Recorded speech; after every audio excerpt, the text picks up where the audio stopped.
Assalamualaikum warahmatullahi wabarakatuh. Alhamdulillahilladzi arsala rasulahu bil huda wa dinil haqq liyujhirahu 'alad dini kullih wa kafa billahi syahida. Asyhadu an la ilaha illallah wa asyhadu anna Muhammadar Rasulullah. Allahumma rabbi shrah li sadri wa yassir li amri wahlul 'uqdatam min lisani yafqahu qawli. Amma ba'du. Alhamdulillah, puji dan puja syukur kita kehadirat Allah Subhanahu wa Ta'ala, yang mana hingga sore hari ini di Yaumil Khamis, insyaallah kita tetap mendapatkan curahan rahmat dari Allah Subhanahu wa Ta'ala, sehingga kita dapat berkumpul di majelis hadis ini. Amin amin ya rabbal alamin. Salawat dan salam atas junjungan kita Nabi besar Muhammad sallallahu alaihi wasallam. Allahumma salli ala Sayyidina Muhammad wa ala ali Sayyidina Muhammad. Baik, ummahati fillah, kita lanjutkan kajian kita yaitu dengan judul Ukhuwah Islamiyah, hadis ke-13, hadis arba'in.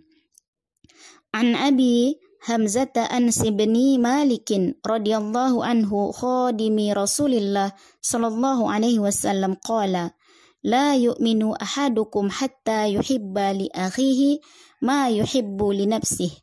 Rawahul Bukhari wa Muslim. Abu Hamzah Anas bin Malik radhiyallahu anhu, pelayan Rasulullah, berkata, Rasulullah sallallahu alaihi wasallam bersabda, seorang di antara kalian tidak beriman jika belum bisa mencintai saudaranya seperti mencintai dirinya sendiri. Hadis rawahul Bukhari dan Muslim. Subhanallah. Maraji'ul hadis, referensi hadis. Yang pertama, Sahih Bukhari dalam Kitabul Iman, bab an yuhibba li akhihi, hadis nomor 13. Kemudian Sahih Muslim Kitabul Iman, bab min khishalil iman, hadis nomor 45. Selanjutnya Sunan An-Nasa'i Al-Iman, bab alamatul iman, hadis ke-8 nomor 115. Dan referensi yang keempat adalah Sunan At-Tirmidzi Sifatul Qiyamati, bab walakin ya handalah, hadis nomor 2517. Dan selanjutnya yang kelima adalah Sunan Ibnu Majah, hadis nomor 167. Baik, ahwati fillah, subhanallah ya, kajian kita saat ini ya tentang membahas ukhuwah Islamiyah. Mudah-mudahan kita bisa melaksanakan hadis ini. Dan pentingnya hadis, ahamiyatul hadis. Imam Nawawi menyebutkan bahwa Abu Muhammad Abdullah Ibnu Abi Jaid, seorang ulama besar mazhab Maliki di Maroko, berkata, siklus kebaikan terletak pada 4 hadis, yaitu 1. Barang siapa yang beriman kepada Allah dan hari akhir, maka katakanlah kebaikan atau diam. Sedangkan yang kedua, di antara tanda sempurnanya iman seseorang adalah meninggalkan perkara yang tidak mendatangkan manfaat. Dan ketiga, jangan marah, la taghdab. Yang keempat, tidaklah beriman seseorang di antara kalian hingga ia mencintai saudaranya seperti mencintai dirinya sendiri.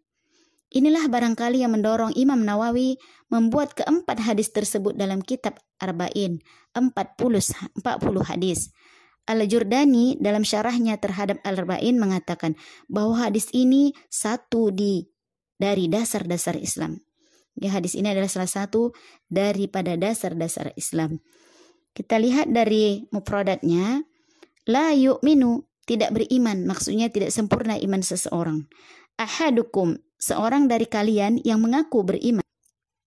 Li akhih, kepada saudaranya, muslim maupun muslimah, ada juga yang mengatakan termasuk saudara sesama manusia. Ma yuhibbu li nafsih, seperti dia mencintai sesuatu kebaikan untuk dirinya. Fiqhul hadis, kandungan daripada hadis yang pertama adalah persatuan dan kasih sayang. Hadis ini mengajarkan tentang persatuan dan kasih sayang. Islam bertujuan menciptakan masyarakat yang harmonis dengan penuh kasih sayang. Setiap individu berusaha mendahulukan maslahat umum dan kedamaian masyarakat. Nah, jadi hadis ini mengajarkan kita untuk persatuan dan kasih sayang. Kalau sudah datang persatuan, insya Allah akan datang kasih sayang dan akan datang keamanan. Aman ya, insya Allah. Yang kedua adalah iman yang sempurna. Hadis ini mengajarkan kepada kita agar kita mempunyai iman yang sempurna, iman yang akan terrealisasi dengan pembenaran dan pengakuan yang mendalam terhadap rububiyatullah, bahwa Allah adalah memelihara, pengatur, penjaga, dan sebagainya. Bahwa Allah adalah pengatur segala kehidupan yang ada di muka bumi ini. Dan kita meyakini rukun iman, iman kepada malaikat, kepada kitab-kitab Allah, Rasul, dan hari akhir, qada dan qadar.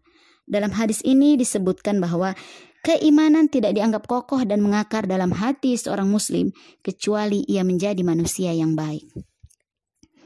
Kemudian mencintai kebaikan untuk saudaranya, sebagaimana ia mencintai kebaikan untuk dirinya sendiri. Subhanallah.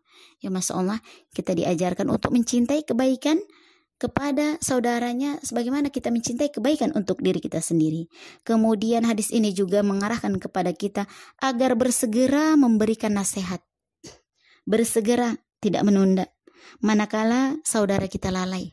Ya saya juga butuh dinasehati oleh akhwati fillah. Kalau saya bersalah, tolong diingatkan. Tolong diajak juga untuk melakukan hal-hal yang positif. Seperti akhwati fillah punya grup sedekah amal. Ya Anda dimasukkan di grup WA. Saya mengucapkan Alhamdulillah. Tidak bisa banyak, sedikit. Selanjutnya segera memaafkan dan memenuhi hak saudaranya, sebagaimana ia juga ingin segera dipenuhi haknya.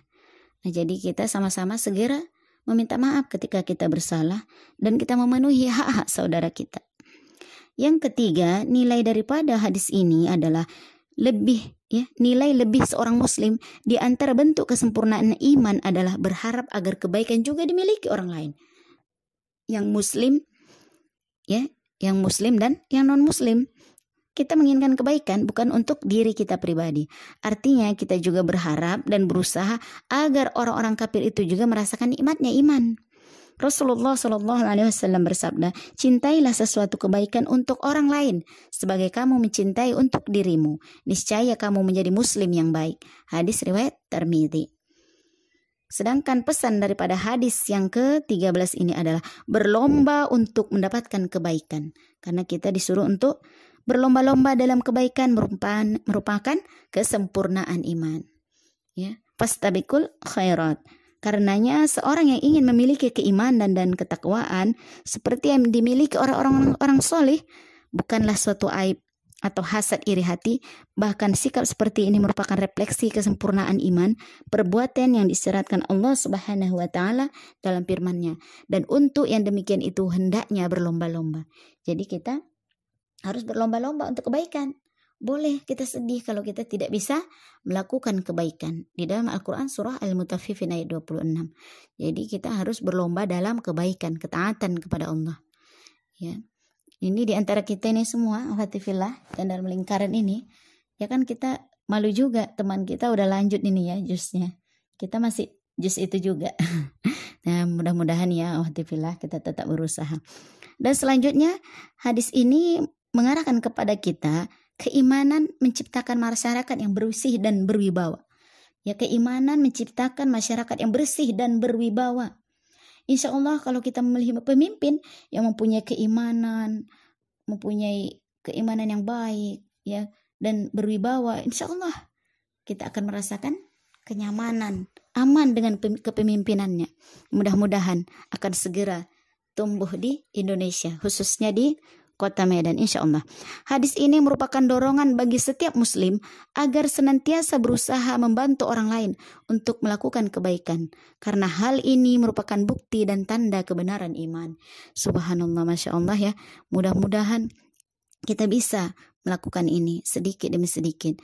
Karena memang ya Rasulullah SAW di dalam hadisnya, orang-orang mukmin dalam kasih sayangnya seumpama satu tubuh. Jika satu anggota tubuhnya sakit, maka anggota tubuh yang lain merasakan demam dan kurang tidur. Ya, hadis Bukhari wa Muslim. Jika ini yang terjadi, maka Allah akan memberikan kepada mereka kewibawaan, kemuliaan, dan kekuasaan di dunia. Sedangkan di akhirat ia akan mendapatkan pahala. Ya, mudah-mudahan ya, insya Allah dengan keimanan masyarakat kita akan bersih dan berwibawa. Amin. Selanjutnya hadis ini mengarahkan kepada kita ya, Masyarakat yang jauh dari keimanan adalah masyarakat yang egois dan penuh dengan kebencian. Jadi pondasinya adalah iman. Jika keimanan tidak ada, kasih sayang pun hilang.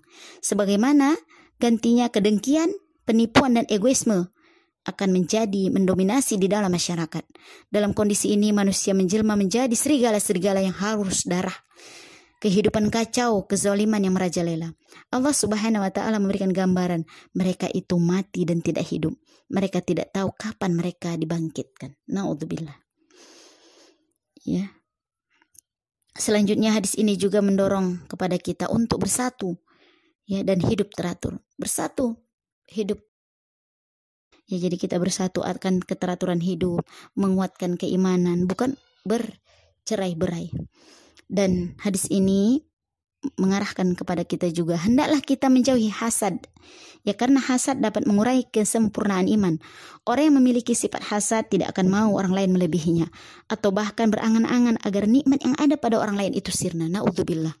Ya, jangan ada sampai sifat yang seperti ini pada diri kita. Kita hasad kepada orang lain.